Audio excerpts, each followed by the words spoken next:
الحمد لله نحمده ونستعينه ونستغفره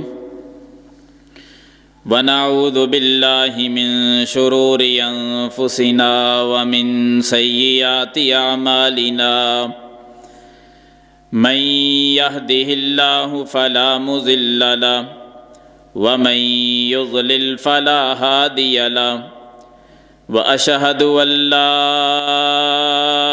إله إلا الله وحده لا شريك له وأشهد أن محمدًا عبده ورسوله يا أيها الذين آمنوا اتقوا الله حق تقاته ولا تموتن إلا وأنتم مسلمون يا أيها الذين آمنوا اتقوا الله وقولوا قولا سديدا يصلح لكم أعمالكم ويغفر لكم ذنوبكم ومن يطع الله ورسوله فقد فاز فوزا عظيما يا أيها الناس اتقوا ربكم الذي خلقكم من نفس واحدة وخلق منها زوجها وبث منهما رجالا كثيرا ونساء واتقوا الله الذي تساءلون به والأرحام إن الله كان عليكم رقيبا اللهم صل على محمد وعلى آل محمد كما صليت على إبراهيم وعلى آل إبراهيم إنك حميد مجيد اللهم بارك على محمد وعلى آل محمد كما باركت على إبراهيم وعلى آل إبراهيم إنك حميد مجيد أما بعد فإن خير الحديث كتاب الله وخير الهدي هدي محمد صلى الله عليه وسلم وشر الأمور محدثاتها وكل محدثة بدعة وكل بدعة ضلالة وكل ضلالة في النار أما بعد فأعوذ بالله السميع العليم من الشيطان الرجيم من همزه ونفخه ونفثه بسم الله الرحمن الرحيم الله لا إله إلا هو الحي القيوم لا تأخذه سنة ولا نوم له ما في السماوات وما في الأرض من ذا الذي يشفع عنده إلا بإذنه يعلم ما بين أيديهم وما خلفهم ولا يحيطون بشيء من علمه إلا بما شاء وسع كرسيه السماوات والأرض ولا يؤوده حفظهما وهو العلي العظيم رب اشرح لي صدري ويسر لي أمري واحلل عقدة من لساني يفقه قولي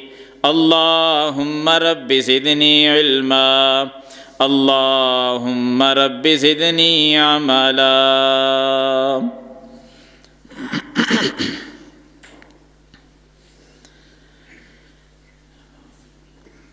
واجب الاحترام دوستو، بزرگوں، عزیز ساتھیوں، عزت و احترام کے لائق اسلامی ماؤں اور بہنوں،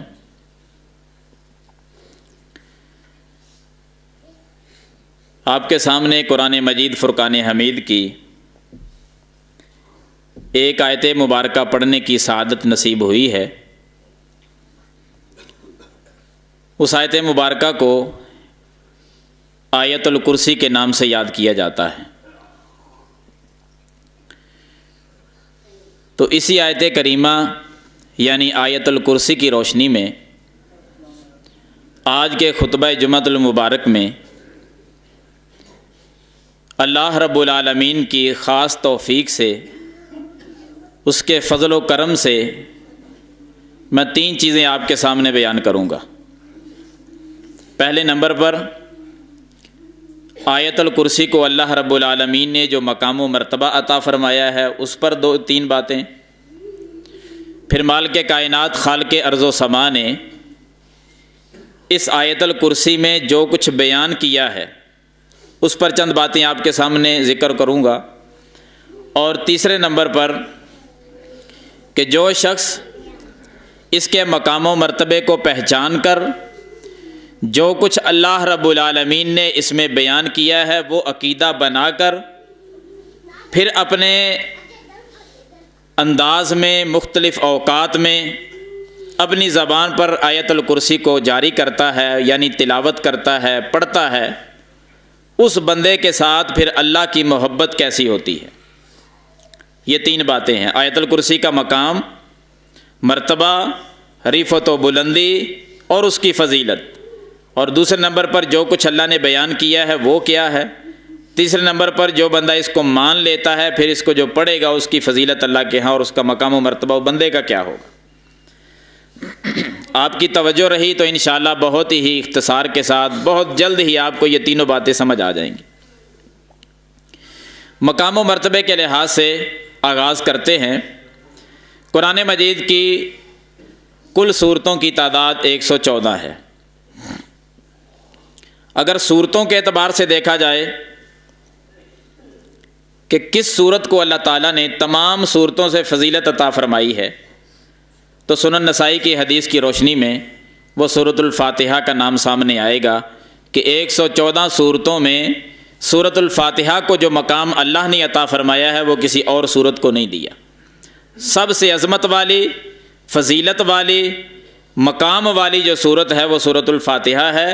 سنن نسائی میں یہ حدیث موجود ہے، خود اللہ کے رسول صلی اللہ علیہ وسلم نے فرمایا کہ سب سے عظمت والی سورت پورے قرآن میں سے وہ سورۃ الفاتحہ ہے۔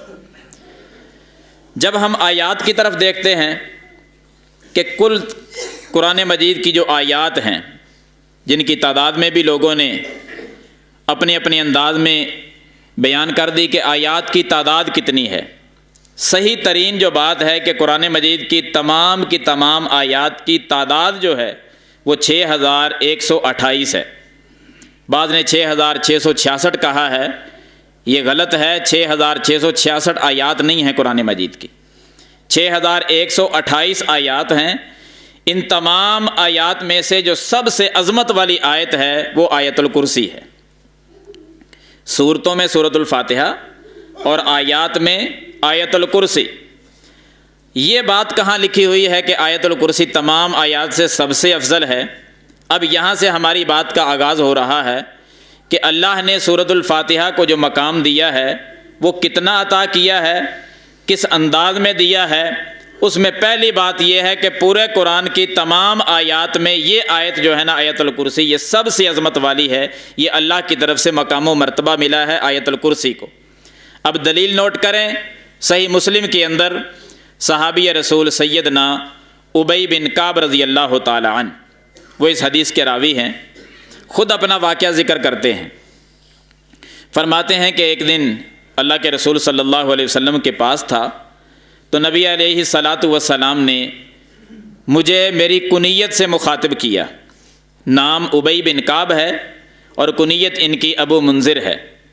نبی علیہ الصلاۃ والسلام فرماتے ہیں کہ اے ابو منذر، اتدری ای آیت من کتاب اللہ معک اعظم، اے ابی کیا آپ جانتے ہیں کہ اللہ کے قرآن میں سب سے عظمت والی آیت کون سی ہے؟ تو سیدنا ابی بن کعب رضی اللہ تعالی عنہ وہ کہنے لگے کہ میں نے نفی میں جواب دیا۔ نفی کا انداز یہ تھا کہ اللہ و رسولہ عالم، اللہ تعالیٰ زیادہ جانتے ہیں یا اللہ کے رسول صلی اللہ علیہ وسلم بہتر جانتے ہیں کہ سب سے عظمت والی آیت کون سی ہے۔ نبی علیہ السلام پھر دوبارہ سوال کرتے ہیں، اور یہاں ٹھہر کر یہ بات بھی آپ نوٹ کر لیں کہ آپ صلی اللہ علیہ وسلم ٹھہر کر کیوں سوال کر رہے ہیں ابی بن کعب رضی اللہ تعالی عنہ سے۔ اس کی کیا وجہ ہے؟ اس کی وجہ یہ ہے کہ سیدنا ابی بن کعب رضی اللہ تعالیٰ عنہ کا تعلق جو قرآن کے ساتھ تھا وہ بڑا گہرا اور مضبوط تعلق تھا۔ اس لیے سیدنا ابی بن کعب رضی اللہ عنہ کے بارے میں نبی علیہ الصلاۃ والسلام نے فرمایا تھا کہ میرے صحابہ، جو بندہ یہ چاہتا ہے کہ جس انداز میں جبریل امین آسمانوں سے آ کر مجھے قرآن سنایا کرتے تھے، جس صحابی کا، جس بندے کا جی چاہے کہ وہ اسی لہجے میں قرآن سیکھے تو وہ میرے ابی بن کعب سے قرآن سیکھا کرے۔ ابی اسی طرح قرآن پڑھتا ہے جس طرح جبریل امین آ کر مجھے سنایا کرتے تھے۔ سیدنا ابی بن کعب رضی اللہ عنہ کا قرآن کے ساتھ اتنا مضبوط اور گہرا تعلق تھا کہ سیدنا عمر بن خطاب رضی اللہ تعالی عنہ اپنے دورہ خلافت کے اندر مسجد نبوی میں نماز تراویح کا جو اہتمام کرتے ہیں تو ڈیوٹی لگاتے ہیں دو صحابہ کی، جن میں سے ایک صحابی ابی بن کعب رضی اللہ تعالیٰ عنہ ہیں اور دوسرے سیدنا تمیم داری رضی اللہ عنہ۔ موطا امام مالک میں یہ حدیث موجود ہے کہ انہوں نے ڈیوٹی لگائی کہ آپ نے مسجد نبوی میں نماز تراویح باجماعت پڑھانی ہے۔ دو صحابہ کی ڈیوٹی لگائی، امیر المومنین عمر بن خطاب رضی اللہ تعالیٰ عنہ نے۔ آج بھی موطا امام مالک میں وہ واقعہ موجود ہے، 11 رکعت پڑھانے کی ڈیوٹی لگائی تھی، 11 رکعت نماز تراویح وتر سمیت ڈیوٹی لگائی۔ مسجد نبوی کا نام بھی واضح ہے، جو ائمہ کرام منتخب کیے گئے وہ نام بھی واضح ہیں، اور جس نے منتخب کیا امیر المومنین اس کا نام بھی واضح ہے۔ جس کتاب کے اندر یہ واقعہ موجود ہے وہ کتاب بھی موطا امام مالک ہے، اور اللہ کی توفیق کے ساتھ سند کے بھی ذمہ دار ہیں۔ یہ جو لوگ کہتے ہیں نا کہ عمر رضی اللہ عنہ کے زمانے میں 20 رکعت نماز تراویح پڑھی جاتی تھی، ذرا ان سے یہ سوال کیا کریں کہ کس مسجد میں پڑھی جاتی تھی، پڑھانے والا کون تھا، ڈیوٹی لگانے والا کون تھا؟ ایک چیز بھی آپ کو نہیں دکھا سکیں گے۔ مالک کی توفیق سے مسجد نبوی کا نام بھی ہم بتا رہے ہیں۔ ائمہ کرام جو نماز تراویح پڑھایا کرتے تھے، سیدنا ابی بن کعب کا نام آپ کے سامنے ذکر کر رہا ہوں، سیدنا تمیم داری کا نام ذکر کر رہا ہوں، ڈیوٹی لگانے والے امیر المومنین عمر بن خطاب کا نام آپ کے سامنے پڑھ رہا ہوں، موطا امام مالک جیسی عظیم کتاب کا حوالہ آپ کے سامنے سپرد کر رہا ہوں، اور 11 رکعت اس میں موجود ہیں، وتر سمیت یہ پڑھایا کرتے تھے۔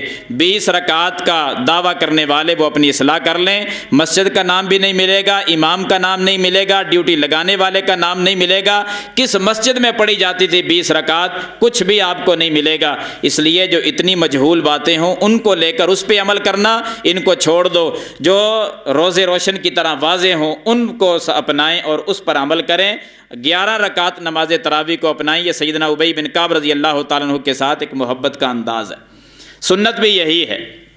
الغرض سیدنا ابی بن کعب رضی اللہ تعالیٰ عنہ کا قرآن کے ساتھ بڑا مضبوط تعلق۔ قرآن سکھانے کی بات آئی تو نبی علیہ السلام نے نام ان کا لیا، نماز تراویح پڑھانے کی بات آئی تو امیر المومنین نے انتخاب ان کا کیا۔ تو نبی علیہ الصلاۃ والسلام اسی لیے پوچھ رہے ہیں، قرآن کے ساتھ بڑا گہرا اور مضبوط تعلق تھا کہ اے ابی اتدری ای آیت من کتاب اللہ ما کا اعظم، جانتے ہو کہ رب کے قرآن میں سب سے عظمت والی آیت کون سی ہے؟ تو سیدنا ابی بن کعب رضی اللہ تعالیٰ عنہ کہتے ہیں جب دوبارہ نبی علیہ السلام نے پوچھا نا تو میں نے غور کیا، اپنے علم کے مطابق، اپنے غور و فکر کے مطابق میں نے جواب دیا کہ یا رسول اللہ صلی اللہ علیہ وسلم، مجھے لگتا ہے کہ وہ آیت اللہ لا الہ الا هو الحی القیوم جو ہے نا، آیت الکرسی، یہ آیت اللہ کے قرآن میں سب سے عظمت والی ہے۔ تو نبی علیہ الصلاۃ والسلام نے جب جواب سنا تو ابی کہتے ہیں کہ نبی علیہ السلام نے اپنا ہاتھ مبارک میرے سینے پہ مارا، میرے سینے پہ ہاتھ مار کر کہنے لگے کہ اے ابی آپ کو یہ علم مبارک ہو۔ کیا معنی؟ کہ آپ کا جواب درست ہے کہ پورے قرآن میں سب سے عظمت والی آیت آیت الکرسی ہے۔ اللہ آپ کو مبارک کرے، آپ کا علم، مبارکباد دی۔ اور اس حدیث سے یہ بات واضح ہوتی ہے کہ سارے قرآن میں سب سے عظمت والی آیت آیت الکرسی ہے۔ دوسری حدیث جو مسند احمد کے اندر آتی ہے، بیان کرنے والے صحابی سیدنا ابی بن کعب رضی اللہ تعالیٰ عنہ ہی ہیں، جو ابھی آپ کے سامنے حدیث پڑھ رہا تھا صحیح مسلم کے حوالے سے۔ نبی علیہ السلام جب سینے پہ ہاتھ مار رہے تھے نا، ساتھ قسم بھی اٹھائی تھی کہ اللہ کی قسم ہے اے ابی، آپ کا علم اللہ آپ کو مبارک کرے۔ ادھر دوسری حدیث جو آپ پڑھ رہا ہوں مسند احمد کے حوالے سے، بیان کرنے والے صحابی یہی ہیں ابی بن کعب رضی اللہ عنہ۔ نبی علیہ الصلاۃ والسلام بیان کر رہے ہیں اور قسم بھی اٹھا رہے ہیں۔ پہلی حدیث میں بھی ابی بن کعب رضی اللہ تعالیٰ عنہ تھے، فضیلت آیت الکرسی کی تھی، پیغمبر کے الفاظ تھے اور اللہ کی قسم کے الفاظ تھے۔ ادھر بھی بیان کرنے والے صحابی ابی ہیں اور نبی علیہ السلام کی زبان پر پھر قسم کے الفاظ ہیں، فضیلت پھر آیت الکرسی کی ہے۔ کتنا مقام دیا، الفاظ نوٹ کریں۔ نبی علیہ الصلاۃ والسلام فرماتے ہیں والذی نفس محمد بیدی، مجھے اس ذات کی قسم جس کی ہاتھ میں میری جان ہے، یعنی اللہ کی قسم، ان لہذہ الآیۃ للسان وشفتین تقدس الملک عند ساق العرش۔ آقا فرماتے ہیں کہ میرے صحابہ، قسم ہے مجھے اس ذات کی جس کے ہاتھ میں میری جان ہے، یہ جو آیت الکرسی ہے یہ ایسی عظیم آیت ہے کہ قیامت کا دن ہوگا، اللہ تعالیٰ اس کو دو ہونٹ عطا فرمائے گا، ایک زبان عطا کرے گا، اور یہ تقدس الملک عند ساق العرش، اللہ کے عرش کے پائے کے ساتھ یہ ہوگی اور اپنے پڑھنے والوں کے حق میں گواہیاں پیش کرے گی۔ آیت الکرسی اللہ کے عرش کے ساتھ اور زبان اس کو ملی ہوئی ہوگی، دو ہونٹ اللہ اس کو عطا کرے گا، یعنی قوت گویائی اللہ اس کو عطا کرے گا، یہ بول بول کر اپنے پڑھنے والوں کے حق میں گواہیاں پیش کرے گی، گواہی دے گی کہ اللہ یہ مجھ کو پڑھا کرتے تھے، اللہ اس کی گواہی کو قبول فرمائے گا۔ یہ دو حدیثیں جو آیت الکرسی کی عظمت، رفعت و بلندی، مقام و مرتبہ، اس پر دلالت کرتے ہیں۔ تیسری بات نوٹ کریں کہ جب صحابہ کرام رضوان اللہ علیہم اجمعین، ان کو ہم دیکھتے ہیں کہ صحابہ کرام رضوان اللہ علیہم اجمعین وہ اس آیت الکرسی کے ساتھ محبت کا انداز کیا اپناتے تھے، یعنی مقام و مرتبہ بیان کر رہا ہوں۔ تیسری اور آخری بات مقام و مرتبے کے لحاظ سے آیت الکرسی، سیدنا عبداللہ بن مسعود رضی اللہ تعالیٰ عنہ ایک صحابی کا قول نقل کر کے ہم بات آگے بڑھاتے ہیں۔ آیت الکرسی کے بارے میں اپنی محبت کا انداز اور اپنی محبت کا اظہار کچھ یوں پیش کرتے ہیں، فرماتے ہیں کہ ما من سماء ولا ارض ولا سہل ولا جبل اعظم من آیت الکرسی۔ کیا معنی اس کا؟ فرماتے ہیں کہ ما من سماء ولا ارض، لوگوں یاد رکھنا کوئی آسمان بھی ایسا نہیں ہے، ولا ارض نہ کوئی زمین ایسی ہے، ولا سہل اور نہ میدان و صحرا ایسے ہیں، ولا جبل اور نہ ہی رب کی زمین پر گڑے ہوئے ان میں سے کوئی پہاڑ ایسا ہے، کیسا؟ اعظم من آیت الکرسی، جو آیت الکرسی سے زیادہ بڑا ہو، جو آیت الکرسی سے عظمت والا ہو۔ حضرات اس کی بات کو اگر آپ نے مزید تھوڑا سا کھول کر پہچاننا ہو نا، تو کبھی غور کیا پہاڑ کتنے بڑے بڑے ہیں؟ کسی پہاڑ کے پاس، چھوٹے سے چھوٹے پہاڑ کے پاس جا کر دیکھیں کتنا بڑا وہ پہاڑ ہے، پھر بڑوں بڑوں کی طرف دیکھیں، اتنے بڑے بڑے پہاڑ جو آسمانوں سے باتیں کرتی ہیں، جن کی چوٹیاں، اتنے بڑے بڑے پہاڑ جس پر انسان چڑھ ہی نہیں سکتا، اتنے بڑے پہاڑ۔ تو سیدنا عبداللہ بن مسعود فرماتے ہیں کوئی پہاڑ آیت الکرسی کا مقابلہ نہیں کر سکتا۔ پہاڑ تو دور رہے، میدان و صحرا میں نکل جائیں، اللہ کی زمین پر کتنا علاقہ ایسا ہے جو میدان ہے، جو برابر ہے، فرمایا وہ بھی سارا مل جائے، آیت الکرسی کا مقابلہ وہ بھی نہیں کر سکتے۔ میدان و صحرا کو چھوڑو، ساری زمین کو لے آؤ اور ساتوں زمینوں لے آؤ، ساتوں زمینوں میں سے کوئی زمین ایسی نہیں جو آیت الکرسی کا مقابلہ کرے۔ پہاڑوں کو چھوڑو، آپ میدان و صحرا کو چھوڑو، زمینوں کی بات بھی نہ کرو، زمین تو پھر بھی محدود ہے، جس طرف نکلو گے آگے پانی آ جائے گا، زمین کی حد بندی چاروں طرف سے کر دی گئی ہے۔ صحابی کہتے ہیں ما من سماء، لوگوں آسمان بھی کوئی ایسا نہیں، جانتے ہو کتنا بڑا آسمان ہے، میرے رب نے اس کی طول و عرض کسی کو بتلائے ہی نہیں، لمبائی کتنی، چوڑائی کتنی، کسی کو رب نے نہیں بتایا کہ آسمان کتنا بڑا ہے۔ ہاں ایک آسمان کا موٹاپا یعنی وجود اس کا جس کو کراس کرنا ہو وہ بتا دیا ہے کہ ایک آسمان کو کراس کر کے آپ نے اوپر جانا ہے، تو کتنا فاصلہ ہے؟ فرمایا 500 سال بندہ چلتا رہے تو ایک آسمان کا اپنا وجود کراس ہوگا، 5 صدیاں بیت جائیں گی۔ اتنا بڑا آسمان، یعنی زمین سے لے کر آسمان تک جتنا فاصلہ ہے نا، یہ بھی 500 سال کی مسافت ہے۔ جتنا فاصلہ یہ ہے اتنا ہی ایک آسمان کا اپنا وجود ہے، پھر اس آسمان سے لے کر دوسرے آسمان تک پھر اتنا ہی خلا ہے، یعنی 5 صدیاں پھر لگیں گی، اور تیسرے آسمان، دوسرا آسمان پھر اتنا ہی بڑا ہے، چوتھا، پانچواں، 7 آسمان اللہ نے بنائے ہیں۔ عبداللہ ابن مسعود فرماتے ہیں ما من سمائن، رب کے 7 آسمانوں میں کوئی آسمان ایسا نہیں ہے جو آیت الکرسی کا مقابلہ کرے۔ چاروں اطراف میں کوئی پتہ نہیں کہ لمبائی کتنی، چوڑائی کتنی، رب نے کسی کو بتائی ہی نہیں۔ زمین کیسے مقابلہ کرے گی؟ پہاڑ اور میدان و صحرا کیسے مقابلہ کریں گے؟ آسمان نہیں مقابلہ کر سکتا آیت الکرسی کا۔ اتنی عظمت والی یہ 3 باتیں آپ ہمیشہ یاد رکھیں کہ اللہ کے قرآن میں تمام آیات میں سب سے عظمت والی آیت آیت الکرسی۔ دوسری بات، قیامت کے دن اللہ کے عرش کے پائے کے ساتھ ہوگی، اور یہ آیت الکرسی کو اللہ زبان دے گا، ہونٹ دے گا، قوت گویائی بخشے گا، یہ اپنے پڑھنے والوں کے حق میں گواہی دے گی۔ اور تیسری بات کہ عبداللہ ابن مسعود رضی اللہ عنہ فرماتے ہیں آیت الکرسی کا مقابلہ کوئی بھی نہیں کر سکتا۔ آسمان، زمین، پہاڑ، میدان و صحرا سب پیچھے ہیں، آیت الکرسی آگے ہے۔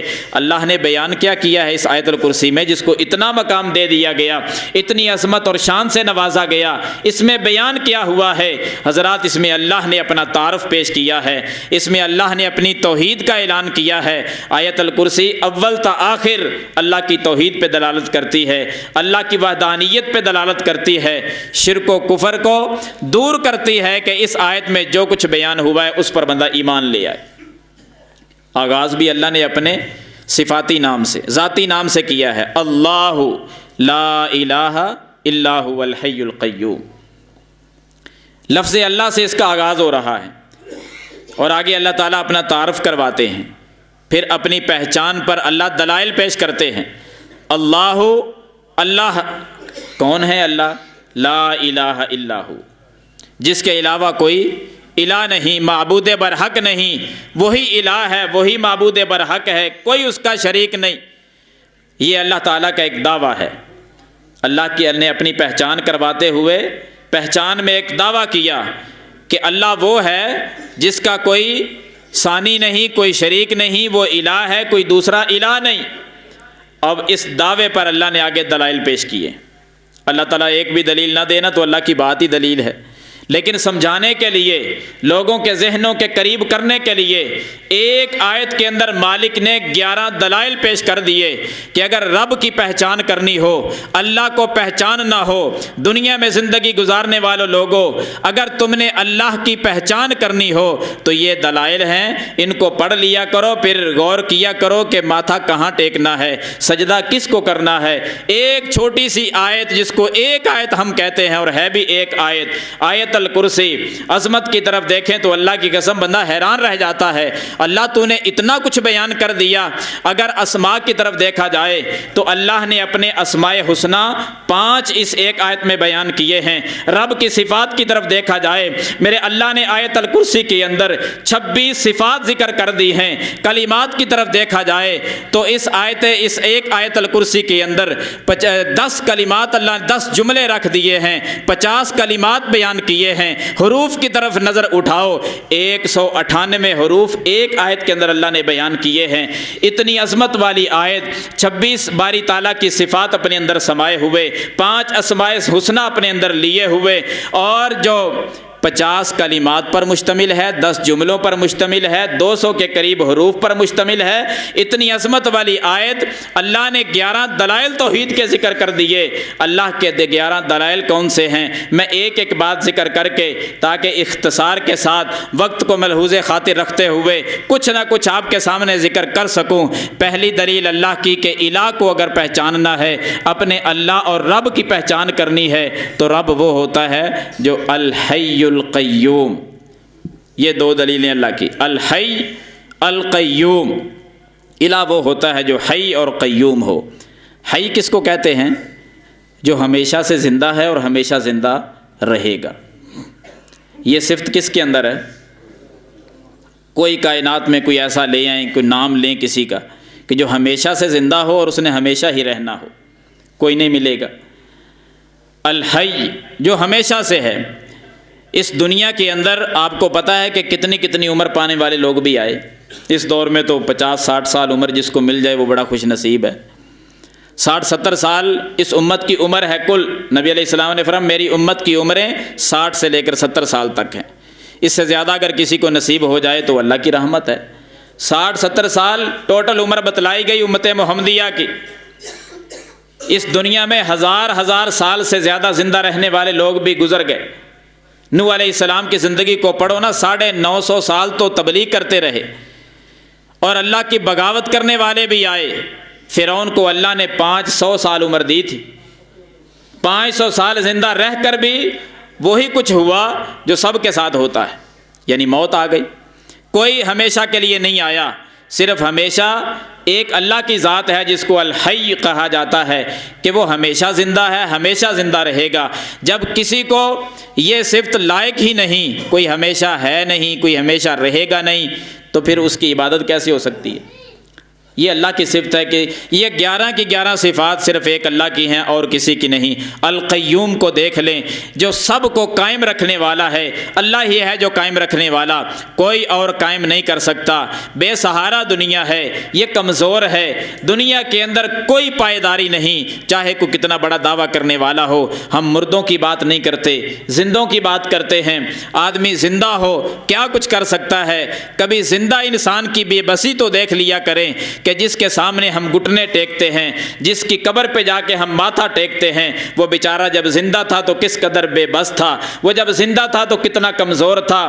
آج کل کے زندہ انسانوں کو دیکھ لیا کریں، اتنی بے سہارا زندگی ہے انسان کی، اور بے سہارا خود ہے انسان کہ کوئی کام بغیر سہارے کے نہیں کر سکتا۔ میرے اللہ کو قیوم کی صورت میں دیکھنا ہو تو کتنے بڑے بڑے پہاڑ میرے اللہ نے بغیر ستونوں کے کھڑے کر دیے۔ آسمانوں کی طرف نظریں اٹھائیں، کوئی آسمان کے نیچے ستون نہیں، کتنا بڑا آسمان، پھر دوسرا، پھر تیسرا، 7 آسمان کھڑے کیے، کوئی پلر نہیں دیا، کوئی آسمان کے نیچے کوئی ستون نہیں کھڑا کیا، کوئی بیم نہیں ڈالے۔ میرے اللہ نے اتنے مضبوط اور اتنے بڑے آسمان کھڑے کر دیے، بغیر سہارے کے کھڑے کیے۔ اس کو کہتے ہیں القیوم۔ اور انسان کی بے بسی اور انسان کی کمزوری دیکھنی ہو، چھوٹی سی چیز اگر کھڑی کرنی ہو بغیر سہارے کے یہ کھڑی نہیں کر سکتا۔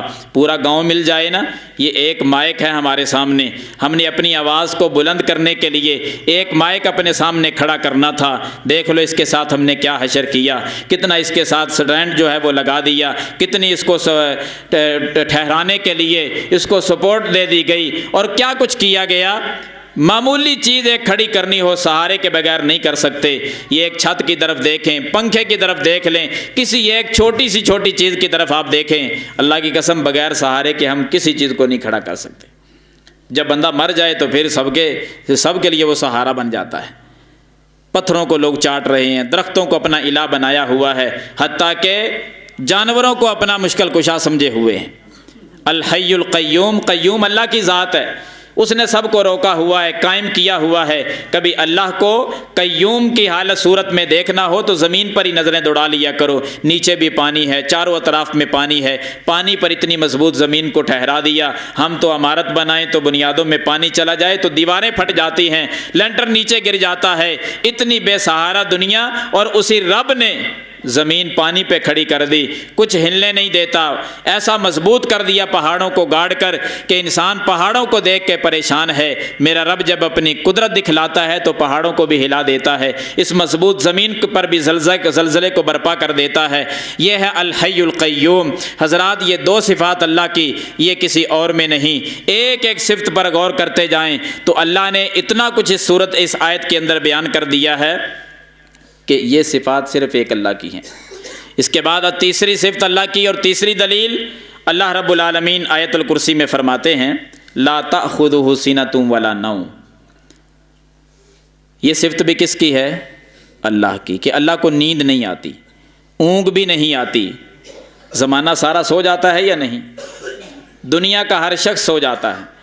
سب سے بہترین تو اللہ کے رسول صلی اللہ علیہ وسلم اس دنیا میں تشریف لائے، کیا نبی علیہ السلام پہ نیند نہیں آتی تھی؟ جب وہ سو جاتے تھے تو کون ہے ایسا شخص جو کہے کہ مجھے نیند ہی نہیں آتی؟ اگر آج کل تو کسی کو نیند نہ آئے تو وہ بیچارہ بیمار ہے۔ یعنی انسان کیا حیثیت ہے انسان کی کہ نیند نہ آئے تو مریض ہے، گولی کھا کر اس کو آرام کرنا پڑتا ہے۔ میرے رب کی صفت یہ ہے کہ اسے نیند تو کیا، اسے اونگ بھی نہیں آتی۔ لا تأخذہ سنۃ ولا نوم، اونگ بھی نہیں۔ کوئی ایک ایسا سامنے لے کر آئیں کہ جس کو نیند نہ آتی ہو اور وہ لوگوں کا مشکل کشا بنا ہوا ہو۔ یہ ایک اللہ کی صفت ہے، کسی اور کی نہیں۔ چوتھی دلیل اور چوتھی صفت اللہ تعالیٰ کی کہ اللہ کون ہے، الہ کون ہے۔ غور فرمائیں، لہو ما فی السماوات و ما فی الارض، زمین و آسمان اسی کے ہیں۔ جو زمین و آسمان کا مالک ہے نا، وہ تمہارا الہ ہے، وہ تمہارا اللہ ہے، وہ تمہارا رب ہے۔ جو زمین و آسمان کا مالک ہے تو کون ہے زمین و آسمان کا مالک؟ ایک اللہ۔ اگر زمین و آسمان کا مالک کوئی اور ہے تو پیش کریں نا، نام لیں کسی کا۔ اگر زمین و آسمان کو بنانے میں کسی نے حصہ ڈالا ہو، جب اللہ نے زمین و آسمان کی تخلیق کی، اس کو پیدا کیا، کسی نے مٹیریل دیا تھا، کسی نے کوئی مزدوری کی تھی، کسی نے حصہ ڈالا ہے۔ جب زمین و آسمان کا مالک ایک اللہ ہے تو عبادت بھی اسی کی کرنی چاہیے، وہی الہ ہے، کوئی اور الہ نہیں۔ اور اس کے بعد اللہ تعالیٰ فرماتے ہیں 5ویں نمبر پر، من ذا الذی یشفع عندہ الا بإذنہ، اللہ کے سامنے کوئی سفارشی نہیں ہو سکتا اللہ کی اجازت کے بغیر۔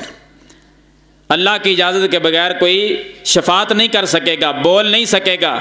یہاں تو مردوں کو بھی لوگ کہتے ہیں یہ ہمیں بخشوا لیں گے۔ کیسے بخشوا لیں گے؟ اللہ کہتے ہیں من ذا الذی یشفع عندہ الا بإذنہ، نام لو نا کسی کا جو بغیر اس کی اجازت کے رب کے سامنے بولنے کی ہمت اور جرت رکھتا ہو۔ کسی کو اجازت نہیں ہے۔ ہاں اللہ جب اجازت کسی کو دے گا، اللہ کس کو اجازت دے گا؟ وہ بندے میں نامینیٹ کر دیے گئے۔ اہل ایمان کو اجازت ہوگی، اہل قرآن کو اجازت ہوگی، حفاظ کرام کو اللہ اجازت دے گا۔ یعنی جن کی نیکی، تقوی، قرآن اور اللہ نے قبول کر لیا نا، ان کو اللہ اجازت دے گا کرو سفارش کسی کے بارے میں کرنی ہے تو۔ اس سے پہلے کسی کو اجازت نہیں ہوگی اور کسی کی جرت نہیں ہوگی۔ اللہ کہتے ہیں ایسے ہی تم نام لیتے رہتے ہو، کون ہے؟ نام تو پیش کرو کہ جو اللہ کے سامنے سفارشی بن کے کھڑا ہو جائے۔ کوئی ایک نہیں ہے۔ اس کے بعد اسی طرح آیت الکرسی کے اندر اللہ تعالیٰ نے یہ بھی بیان کیا کہ یعلم ما بین ایدیہم وما خلفہم۔ خلاصہ ذکر کر دیتا ہوں، عالم الغیب صرف اللہ کی ذات ہے۔ علم غیب اللہ کے علاوہ کسی کے پاس نہیں۔ عالم الغیب صرف اللہ ہے۔ یہ آیت الکرسی کا پیغام ہے کہ عالم الغیب ایک اللہ کو مان لو۔ نبی صلی اللہ علیہ وسلم کے متعلق جب قرآن مجید میں آیات کثرت کے ساتھ موجود ہیں کہ نبی بھی عالم الغیب نہیں جانتے، فرشتے عالم الغیب نہیں ہیں، اسی طرح جنات کو بھی غیب کا علم نہیں ہے۔ جن کے بارے میں لوگوں کے عقائد ہیں، جنات جانتے ہیں، ولی جانتے ہیں، انبیاء جانتے ہیں، فرشتے عالم الغیب ہیں۔ اللہ نے قرآن میں سب کے نام لے لے کر کہا ہے، واقعات بیان کیے ہیں۔ نہ فرشتوں کو غیب کا علم ہے، نہ نبیوں کو، نہ اولیاء اللہ کو، نہ ہی کہ جنات کو، کسی کو غیب نہیں ہے۔ قرآن کے مختلف مقامات پر آپ یہ سارے واقعات پڑھ سکتے ہیں کہ غیب کا علم صرف ایک اللہ کے پاس ہے۔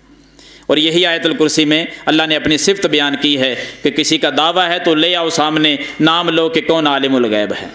جب ہے کوئی نہیں تو پھر عبادت کیوں کسی کی؟ عبادت صرف ایک اللہ کی۔ اسی طرح فرمایا وَلَا يُحِيطُونَ بِشَيْءٍ مِّنْ عِلْمِهِ إِلَّا بِمَا شَاءَ۔ جو اللہ کا علم ہے، اللہ سے کوئی اللہ کا علم چھین ہی نہیں سکتا، کوئی احاطہ ہی نہیں کر سکتا۔ کہ اللہ کے پاس جو اللہ کا علم ہے نا، کوئی بندہ کہے کہ میں اس کا احاطہ کر لیتا ہوں، میرے پاس بھی بہت بڑا علم آ گیا ہے، میں فلاں علم جانتا ہوں، فلاں جانتا ہوں۔ اللہ کہتے ہیں کہ اللہ کے علم کا تم احاطہ کرو، کون ہے؟ کوئی احاطہ نہیں کر سکتا۔ جو اللہ چاہے گا کسی کو دے دے گا، اللہ کے علم کا احاطہ نہیں ہو سکتا۔ بخاری کے اندر واقعہ موجود ہے نا، سیدنا موسیٰ علیہ السلام سے پوچھا تھا کسی نے کہ اللہ کی زمین پر سب سے بڑا عالم کون ہے؟ سب سے بڑا عالم۔ تو موسیٰ علیہ السلام نے کہا میں سب سے بڑا عالم ہوں۔ اللہ تعالیٰ نے فوراً وحی کی کہ اے موسیٰ، کتنی بڑی بات آپ نے کہہ دی ہے کہ سب سے بڑے عالم آپ ہیں۔ جائیں، میرا ایک بندہ اور بھی رہتا ہے زمین پر جس کا نام خضر علیہ السلام ہے، خضر کے پاس آپ سے کہیں زیادہ علم ہے، اس سے جاؤ اور جا کر سیکھو۔ موسیٰ علیہ السلام کا لمبا واقعہ ہے کہ گئے اور خضر علیہ السلام سے سیکھنے لگے۔ سمندر کے کنارے پہ ہیں، کیا دیکھا؟ ایک پرندہ آیا، چھوٹی سی چڑیا ہے، وہ آئی اور ان دونوں کے سامنے خضر علیہ السلام، موسیٰ علیہ السلام دونوں کھڑے ہیں، ان کی آنکھوں کے سامنے اس چڑیا نے سمندر کے پانی سے ایک چونچ پانی کی بھر لی، اڑ گئی۔ خضر علیہ السلام کہنے لگے موسیٰ دیکھا ہے یہ منظر؟ جی یا اللہ دیکھا ہے، اے خضر علیہ السلام دیکھا ہے۔ خضر علیہ السلام کہتے ہیں کہ موسیٰ یہ سمندر کے پانی سے جو ایک چونچ اس نے پانی کی بھر لی اور اڑ گئی ہے نا، سمندر کے پانی میں کمی تو آئی ہوگی، تھوڑا سا پانی اس نے اٹھا لیا ہے تو سمندر کے پانی میں کمی جتنی آئی ہے نا، اے موسیٰ جتنا پانی کم ہوا ہے اس چڑیا کے چونچ بھرنے سے، سمندر کے پانی سے، ہم دونوں کا علم مل جائے تو اللہ کے علم میں اتنی کمی بھی نہیں آئی۔ ہم نے علم لیا نا اللہ تعالیٰ سے کہ اے موسیٰ آپ کا علم اور میرا علم دونوں مل کر، کیونکہ اللہ سے ہمیں ملے ہیں تو اللہ کے علم میں کوئی کمی تو آئی ہوگی، فرمایا اتنی بھی کمی نہیں آئی جتنا اس چڑیا کے پانی لینے سے سمندر کے پانی میں کمی آئی ہے، اللہ کا علم اتنا بھی کم نہیں ہوا۔ مفہوم کیا نکلا کہ موسیٰ علیہ السلام سمجھ رہے تھے کہ میں پوری دنیا میں سب سے بڑا عالم ہوں، پھر اللہ نے بتایا خضر علیہ السلام آپ سے کہیں زیادہ جاننے والے ہیں، اور آگے سے خضر علیہ السلام کہتے ہیں دونوں کا علم مل کر بھی اللہ کے علم کے مقابلے میں اس چڑیا کے ایک چونچ میں آنے والے پانی سمندر کے مقابلے میں جو حیثیت رکھتا ہے، ہمارا علم تو اللہ کے مقابلے میں یہ حیثیت بھی نہیں رکھتا۔ تو اللہ کے علم کا کوئی احاطہ کر سکے کوئی نہیں کر سکتا، یہ صفت بھی ایک اللہ کی ہے۔ دنیا میں تو جتنا بڑا کوئی عالم ہوگا اس سے بڑھ کر بھی کوئی جاننے والا لازمی ہوگا۔ وَفَوْقَ كُلِّ ذِي عِلْمٍ عَلِيمٍ، اللہ قرآن میں بھی کہتے ہیں کہ ہر عالم سے بڑا عالم موجود ہے، چاہے کوئی کتنا بڑا ہو اس سے زیادہ جاننے والا موجود ہوتا ہے۔ تو الغرض یہ اللہ کی صفات ہیں، اس میں کسی کو شریک نہیں کیا جائے گا۔ وسع کرسیہ السماوات والارض، ایک اللہ کی صفت یہ بھی ہے کہ اس کی جو کرسی ہے نا وہ زمین و آسمان سے زیادہ وسیع ہے۔ کس کے پاس ایسی کرسی ہے کہ جس اب آسمان کا آپ نے تذکرہ پہلے سن لیا کہ کتنے بڑے بڑے آسمان ہیں، ساتوں آسمان اللہ کی کرسی کے مقابلے میں بہت چھوٹے ہیں، ساتوں زمینیں بھی، اللہ کی کرسی بہت بڑی ہے، بہت بڑی کرسی ہے۔ یہ عقیدے کی بات ہے کہ کرسی بیٹھنے کے لیے ہوتی ہے، بعض لوگ کہتے ہیں پھر اللہ اس کرسی پر بیٹھتے ہیں، ہم اس طرح کی بات کوئی نہیں کریں گے۔ اس لیے جو قرآن و حدیث سے بات ثابت ہو اس کو اسی طرح بیان کرنا چاہیے، آگے کیفیات میں نہیں جانا، کیونکہ لیس کمثلہ شیء اللہ نے قرآن میں کہا ہے کہ اللہ کی مثل کوئی چیز نہیں ہے۔ اللہ کی مثل جب بنائیں گے تو یہ کفر تک عقیدہ بندے کو لے جاتا ہے۔ جیسے اللہ کی شان کے لائق ہے اسی طرح اللہ تعالیٰ عرش پر مستوی ہیں، اسی طرح اللہ کی کرسی ہے جیسے اللہ کی شان کے لائق ہے، بس ویسے ہی ہے۔ جو زمین و آسمان پر وسیع ہے اللہ کی ایک کرسی، یہ صفت کسی اور کی نہیں، یہ اللہ کی ہے۔ نبی صلی اللہ علیہ وسلم کی ایک حدیث ہے کہ کتنی بڑی کرسی ہے، فرمایا چٹیل میدان ہو، کھلا میدان ہو، اس میدان کے اندر ایک معمولی سا کڑا رکھ دیا جائے، انگوٹھی رکھ دی جائے، انگوٹھی چٹیل میدان کے اندر، کیا حیثیت ہے اس ایک انگوٹھی کی اور ایک کڑے کی؟ فرمایا ساتوں آسمانوں کے اللہ کی کرسی ہو اور ساتوں آسمان سامنے ہو، ساتوں آسمان اللہ کی کرسی میں پڑے ہوئے ایسے لگیں گے جیسے چٹیل میدان میں ایک چھلا اور ایک کڑا پڑا ہوا ہے۔ وسع کرسیہ السماوات والارض، ساتوں آسمان و زمینوں پر اللہ کی کرسی جو ہے وہ وسیع ہے، اتنی شان اللہ کی، اور لوگوں نے ایک جھٹکے میں چھوڑ دیا اور قبروں کے پجاری بن گئے۔ وسع کرسیہ السماوات والارض، اسی وجہ سے اس آیت کو آیت الکرسی کہا جاتا ہے، کیونکہ اللہ کی کرسی کا تذکرہ اس کے اندر۔ اور اس کے بعد اللہ کی ایک صفت یہ بھی ہے ولا یؤودہ حفظہما، زمین و آسمان کی اللہ حفاظت بھی کرتا ہے، زمین و آسمان کی حفاظت اللہ کو تھکاتی نہیں ہے، اللہ تھکتا ہی نہیں ہے۔ کون ہے کائنات میں جو بندہ دعویٰ کرے کہ میں کبھی تھکتا ہی نہیں ہوں؟ دنیا تھک جاتی ہے، اللہ کو تھکاوٹ نہیں ہوتی۔ زمین و آسمان اتنے بڑے بڑے اللہ حفاظت کر رہے ہیں اور تھکتے نہیں ہیں۔ اسی طرح مالک کائنات نے یہ بھی فرمایا وَهُوَ الْعَلِيُّ الْعَظِيمُ، 10 اور 11 نمبر جو اللہ کی صفات اور دلائل ہیں توحید پر، وہ یہ ہے کہ اللہ کی ذات سب سے بلند ہے اور اللہ کی ذات سب سے بڑی ذات ہے۔ اس سے بڑھ کر کوئی اور نہیں۔ اللہ اکبر اعلانات ہوتے ہیں نا، اذانیں ہوتی ہیں، اکبر اللہ سب سے بڑا۔ اللہ کہتے ہیں اللہ سے بڑھ کر کوئی عظمت والا نہیں، اللہ سے اونچا کوئی بلند زیادہ نہیں۔ ساتواں آسمان بلندی کی طرف دیکھنا ہو تو میں پہلے ذکر کر چکا ہوں، 5 صدیاں لگتی ہیں ایک آسمان کو کراس کرنے پر۔ ہر آسمان کا دوسرے آسمان تک جو خلا ہے اس پر پھر 5 صدیاں بیت جاتی ہیں۔ 70-100 سال لگیں گے زمین سے لے کر آسمان تک، صرف کراس پہنچنا ہونا اگر کسی نے تو 70 صدیاں بیت جائیں تب وہاں تک بندہ پہنچتا ہے۔ اور حضرات پھر اس کے اوپر سدرۃ المنتہا، پھر اللہ کا عرش کتنا بلند ہے، ایسا کوئی بلند ہے تو لے کر آؤ، کوئی ایک بھی آپ کو نہیں ملے گا۔ حضرات اس سے بڑھ کر اللہ کتنے بڑے ہیں، کتنے بڑے ہیں۔ کبھی کرسی کا تذکرہ آپ نے سن لیا، اللہ کی عرش کا تذکرہ کبھی سنیں تو اس سے بھی بڑھ کر کہ اللہ کی کرسی آسمانوں کے مقابلے میں کتنی بڑی ہے۔ اگر عرش کے مقابلے میں کرسی آ جائے تو اس کی حیثیت پھر یہی ہے کہ چٹیل میدان ہو، ایک کڑا اس میں پڑا ہوا ہو۔ اللہ کے عرش کے مقابلے میں جب کرسی کو دیکھا جائے تو کرسی ایک کڑے کی حیثیت رکھتی ہے۔ اتنا بڑا اللہ کا عرش ہے، رب کی ذات کیسی ہوگی۔ اللہ کی تعریفات کبھی ختم نہ ہونے والی ہیں، اللہ کی تعریفات ہی تعریفات ہیں۔ حضرات اختصار کے ساتھ اگر آپ اجازت دیں 4 سے 5 منٹ کے اندر میں آپ کو تیسرا رخ بھی بیان کر دوں کہ آیت الکرسی کے اندر جو مالک نے بیان کیا، ہم نے اس پر عقیدہ بنا لیا، اللہ کو اللہ مان لیا، اللہ کو اپنا الہ تسلیم کر لیا، اور جو 11 دلائل دیے ہم نے تسلیم کر لیے، اور عقیدہ توحید کو اپنا کر آیت الکرسی کی فضیلت کو سینوں پہ سجا کر کہ آیت الکرسی تمام آیات میں افضل ہے، آیت الکرسی قیامت کے دن گواہی پیش کرے گی۔ ہم مان لیں کہ اللہ نے اس کو قوت گویائی دینی ہے، اس کو زبان ملے گی، اس آیت الکرسی کو ہونٹ ملیں گے، یہ پڑھنے والوں کے حق میں گواہیاں پیش کرے گی۔ عبداللہ ابن مسعود کے قول پر ایمان لے آئیں، پہاڑ زمین و آسمان کوئی مقابلہ نہیں کر سکتے، یہ مان کر پھر اپنی زبان سے آیت الکرسی کو پڑھنا شروع کریں، کیونکہ بغیر عقیدہ توحید کے اللہ کی قسم آیت الکرسی پڑھنے کا ایک ٹکے کا فائدہ نہیں ہوگا۔ عیسائیوں نے بھی یہ الفاظ یاد کیے، یہودی بھی پڑھتے ہیں، قرآن کتنا یہودیوں نے یاد کیا اعتراض کرنے کے لیے، وہ بھی الفاظ تو پڑھتے ہیں۔ عقیدہ مشرکانہ ہو، بندہ قبر پہ سجدہ کرنے والا ہو، پتھروں کو چاٹ کر زندگی گزارتا ہو، درختوں کے سامنے جھکا ہوا دکھائی دیتا ہو، اور زبان سے اللہ لا الہ الا هو الحی القیوم کی صدائیں بلند کرتا ہو، میں رب محمد کی قسم اٹھا کر کہتا ہوں ایک ٹکے کا فائدہ نہیں ہوگا۔ فائدہ اسی بندے کو ہوگا جو ایک در پہ جھکنے والا ہو، جو ایک اللہ کے سامنے نماز پڑھنے والا ہو، جو مشکل کشا اللہ کو سمجھتا ہو، آیت الکرسی کے پیغامات کو سینے سے لگانے والا ہو، پھر آیت الکرسی کو پڑھے، پھر پڑھنے کی دیر ہے، الفاظ نکالنے کی دیر ہے۔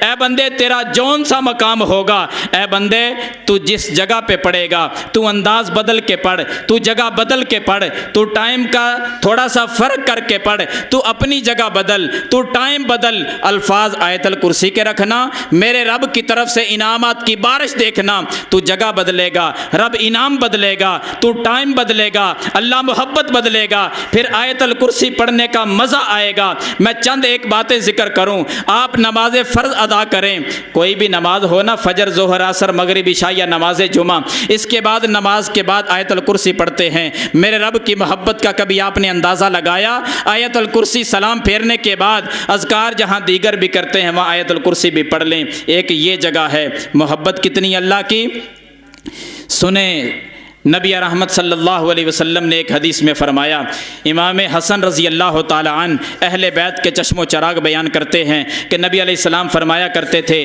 من قرأ آیت الکرسی فی دبر صلاۃ المکتوبۃ، جس نے فرض نماز کے بعد آیت الکرسی کی تلاوت کر لی، کان فی ذمۃ اللہ الی الصلاۃ الاخری، وہ بندہ اللہ کی حفاظت میں چلا جاتا ہے۔ آقا کب تک چلا جاتا ہے؟ الی الصلاۃ الاخری، فرمایا جس نماز پہ اس نے آیت الکرسی پڑھ لی لی اس نماز سے لے کر اگلی نماز تک اللہ اس کو اپنی حفاظت کی لپیٹ میں لے لیتا ہے۔ اللہ اس کو دکھ نہیں آنے دے گا، تکلیف نہیں آنے دے گا، میرا رب سنبھال کے رکھے گا۔ اگلی نماز پہ آئے گا، پھر آیت الکرسی پڑھے، تیسری نماز تک حفاظت، تیسری پہ آیا پھر پڑھ لے، چوتھی تک، الغرض 5 نمازوں پہ آیت الکرسی پڑھے، میرا رب 24 گھنٹے حفاظت کرے۔ پھر 5 دن 5 نمازوں پہ جب آیت الکرسی پڑھ لی، دوسرے دن، تیسرے دن، چوتھے دن، پھر ہفتے گزرنے لگے، مہینے بیتنے لگے، سال ہا سال اس کے گزرنے لگے، روزانہ یہ 5 نمازوں کے بعد آیت الکرسی پڑھنے والا تھا، میرا اللہ حفاظت کر رہا ہے۔ اللہ اس کو ہر بیماری سے، ہر دکھ سے، ہر پریشانی اور ٹینشن سے بچا کے رکھے گا۔ کتنا کہ بچا کے رکھے گا؟ اب دوسری حدیث جو امام نسائی سنن الکبریٰ میں لے کر آئے ہیں، جو معروف آپ نے بھی سن رکھی ہے، وہ حدیث پہ دیکھیں کتنا بچا کے رکھا، کیسے رحمت کی لپیٹ میں سنبھال کے رکھا کہ فرمایا جو بندہ، نبی علیہ السلام فرما رہے، جو بندہ فرض نماز کے بعد آیت الکرسی پڑھتا ہے وہ تو چلتا پھرتا جنتی ہے، جیسے اس کی موت آئے گی سیدھا اللہ کی جنت میں چلا جائے گا۔ موت رکاوٹ ہے، اللہ تو جنت دے دیتا ہے موت کے فوراً بعد۔ آیت الکرسی پڑھنے والا، محبت دیکھے نا اللہ کی کیسی ہے، کتنی محبت میرے اللہ نے کی کہ زندگی میں بھی بچا کے رکھا اور جہنم سے بھی بچا لیا۔ اللہ نے اپنی جنت کا مہمان بنا دیا، جنت کا وارث بنا دیا۔ اے انسان، اگر تو جگہ تھوڑی سی بدل کر اس آیت الکرسی کو پڑھے، آج ڈھنڈورا پیٹتے ہیں نا سارے ہی، اللہ دعاؤں کو قبول نہیں کرتا۔ حضرات، اگر دعاؤں کو قبول کروانے کا ارادہ ہے تو پھر آیت الکرسی کو دعاؤں میں پڑھا کرو۔ اس کے ابتدائی الفاظ اللہ لا الہ الا هو الحی القیوم، اگر کوئی بندہ آیت دعا کے اندر ان کلمات کو پڑھ لے تو آسمان والے کی محبت کچھ اس انداز میں جوش میں آتی ہے کہ اللہ مانگی ہوئی چیز اپنے بندے کو عطا کر دیتے ہیں۔ سنن ابن ماجہ کو پڑھ لو، نبی علیہ السلام نے فرمایا کہ اللہ کا اسم اعظم قرآن کی 3 صورتوں میں بیان ہوا ہے۔ کتنی صورتوں میں؟ 3 صورتوں میں۔ نمبر 1 نام بھی بتا دیے، سورۃ البقرہ، سورہ آل عمران اور سورہ طٰہٰ۔ فرمایا ان 3 صورتوں میں اللہ نے اپنے اسم اعظم کا ذکر کیا ہے، اور جو بندہ اسم اعظم کو اپنی دعا میں پڑھ لیتا ہے اللہ اس کی دعا کو ضرور قبول کرتا ہے۔ راوی حدیث قاسم بن عبد الرحمن تڑپ اٹھے کہ میں تینوں صورتوں میں تلاش تو کروں کہ اللہ کا اسم اعظم کہاں ہے۔ کہتے میں نے سورۃ البقرہ کو پڑھنا شروع کر دیا، پڑھتے پڑھتے جب میں پہنچا نا آیت الکرسی پر، اللہ لا الہ الا هو الحی القیوم، یہ جو 2 لفظ ہے نا الحی القیوم، یہاں آیا تو رک گیا۔ پھر میں نے آل عمران کو پڑھنا شروع کیا، ابھی پہلے آیت پڑھ رہا تھا کہ الف لام میم اللہ لا الہ الا هو الحی القیوم، پھر یہی دونوں الفاظ اکٹھے آئے، میں پھر رک گیا، سوچنے لگا، پھر میں سورۃ طٰہٰ میں چلا گیا، پڑھتے پڑھتے اس آیت پر پہنچا وَعَنَتِ الْوُجُوهُ لِلْحَيِّ الْقَيُّومِ، یہاں بھی یہ دونوں الفاظ اکٹھے اللہ نے بیان کیے۔ میں نے فیصلہ کر لیا کہ الحی القیوم یہ جو اللہ کی 2 صفات ہیں کہ ہمیشہ سے زندہ ہے، ہمیشہ زندہ رہے گا، پوری کائنات کو قائم رکھنے والا ہے، خود بھی قائم ہے، یہ جب دونوں ملتے ہیں تو اسم اعظم بن جاتا ہے۔ جو بندہ اسم اعظم کو اپنی دعا میں شامل کر لے، امام کائنات نے فرما دیا رب کی محبت جوش میں آتی ہے، اللہ اس کی دعا کو قبول فرما لیتا ہے۔ حضرات، تم جگہ بدل کے پڑھو، وقت بدل کے آیت الکرسی کو پڑھو، ایسے چلتے پھرتے ثواب کی غرض سے پڑھ لو تو ثواب پتہ کتنا ملے گا۔ جامع ترمذی کی حدیث کی روشنی میں خلاصہ ذکر کر دیتا ہوں، حروف کی تعداد 198 ہے، ہر حرف کے بدلے میرا رب 10 نیکیاں عطا کرتا ہے، 1980 نیکیاں ملتی ہیں ایک مرتبہ آیت الکرسی پڑھنے پر۔ 2000 کے قریب نیکیاں مل گئیں۔ آپ انداز بدلیں آیت الکرسی پڑھنے کا، آپ رات کو بستر پہ جا کر جب سونے لگیں تو آیت الکرسی پڑھ لیا کریں، جگہ بھی بدل گئی، ٹائم بھی بدل گیا، میرے رب کی محبت کا انداز بھی بدل گیا۔ حدیث صحیح بخاری کے اندر، پڑھ آیت الکرسی بستر پہ جا کر، میرا اللہ 3 چیزوں کی حفاظت کرے گا، ایسی کمال کی حفاظت کہ رب حفاظت کرے۔ ایمان کی حفاظت، نمبر 2 مال کی حفاظت، نمبر 3 جان کی حفاظت۔ ایمان، جان اور مال، یہ 3 چیزیں اگر کوئی بچانا چاہتا ہے تو وہ رات کو بستر پہ جا کر آیت الکرسی پڑھ کر سو جایا کرے۔ محبوب علیہ السلام کی حدیث ہے، لمبی حدیث ہے، خلاصہ ابو ہریرہ رضی اللہ تعالیٰ ذکر کرتے ہیں کہ جو بندہ رات کو بستر پہ جا کر آیت الکرسی کو پڑھ لے، نبی علیہ السلام نے فرمایا کہ اللہ کی طرف سے ایک نگران مقرر ہو جاتا ہے اس بندے کے پاس، یعنی فرشتے کی اللہ ڈیوٹی لگا دیتے ہیں۔ کیا کرتا ہے وہ فرشتہ؟ فرشتے کی یہ ذمہ داری ہے کہ اس کے قریب شیطان کو نہیں آنے دینا، تاکہ ایمان نہ خراب کرے۔ شیطان اس کے ساری رات قریب نہیں آئے گا۔ فرمایا وہ بندہ، وہ مقرر کردہ فرشتہ اس کی حفاظت کرتا ہے کہ کوئی ڈاکو چور بھی اس کے پاس نہیں آ سکتا۔ ڈاکو آئے گا، ہو سکتا ہے ڈکیتی کرے، بندے کو مار جائے۔ جان کی حفاظت چاہتے ہو تو آیت الکرسی پڑھو۔ چور آئے گا، مال لوٹ کر اور مار چوری کر کے لے جائے گا، بچانا چاہتے ہو تو پھر پہرے دار کے لیے آیت الکرسی پڑھو۔ اگر ایمان بچانا چاہتے ہو، شیطان سے بچنا چاہتے ہو تو آیت الکرسی پڑھ لو۔ ایک ہی حدیث میں 3 فائدے ذکر کر دیے گئے، مال، جان اور ایمان بچ جاتا ہے آیت الکرسی پڑھنے سے۔ آخری بات نوٹ کر لیں کہ اگر آیت الکرسی کوئی بیمار آدمی بیٹھا ہے نا، جس کو جنات کی شکایت ہے، وہ بھی نوٹ کر لیں۔ امام نسائی رحمہ اللہ اپنی کتاب فضائل قرآن میں یہ حدیث درج کرتے ہیں، حسن درجے کی حدیث ہے کہ جو بندہ آیت الکرسی کو پڑھے صبح 1 مرتبہ اور شام کو 1 مرتبہ، آیت الکرسی یہی ہے، ٹائم اس نے بدل دیا، صبح کو پڑھ لے، شام کو پڑھ لے۔ نبی صلی اللہ علیہ وسلم نے فرمایا، قسم اٹھا کر الفاظ یہ بیان فرمائے کہ کوئی جن اور کوئی جننی، مذکر یا مؤنث، اس کے قریب کبھی نہیں آ سکتا۔ جنات سے اگر بچنا چاہتے ہیں، ہر دوسرا گھر پریشان ہے، جنات سے بچنا چاہتے ہیں تو آیت الکرسی کو پڑھو۔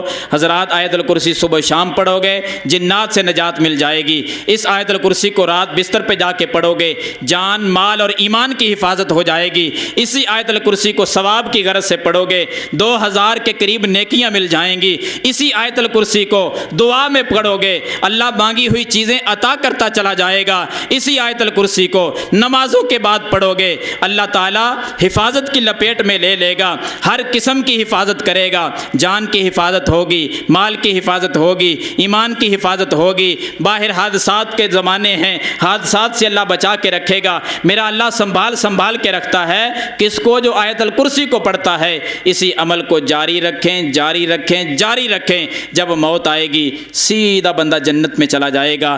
یہ آیت الکرسی ہے، اس کے مطابق ہم زندگی گزاریں تو انشاءاللہ میرا اور آپ کا ایمان ہونا چاہیے کہ اللہ اپنی حفاظت میں بھی لے گا اور بندے کو شیطان سے بھی محفوظ رکھے گا اور ہر قسم کے حادثات سے بھی محفوظ رکھے گا، بے شمار نیکیاں عطا فرمائے گا۔ اللہ سے دعا ہے کہ اللہ تعالیٰ مجھے اور آپ کو جو کچھ بیان کیا ہے اس پر عمل پیرا ہونے کی توفیق عطا فرمائے۔ وآخر دعوانا الحمدللہ۔